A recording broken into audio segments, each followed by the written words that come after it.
Basta alang-alang ganis pagtuo. Nga kung makakitag babayag lalaki, ibasi-base des Biblia, nakaigo na sa ilang pagbase. Muna mangutana. Dili magbasi-base dayon.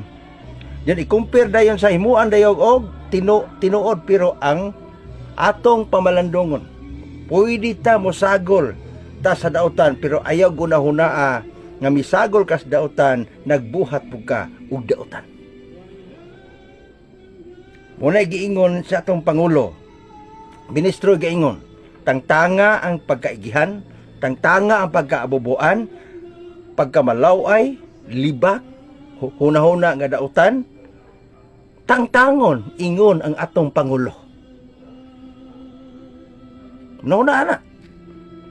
Kaya kung di na matangtang mga binati kong kaisunan, muna ilhanan ka ikaw alang-alang sa pagampo ug alang-alang sa pagtuo.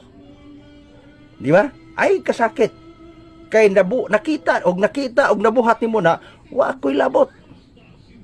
Di ba? Kung nabuhat na, kung naiguan na, wa ko'y labot.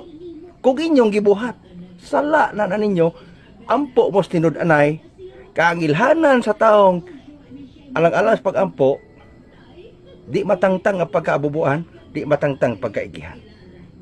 Di ba? Okay?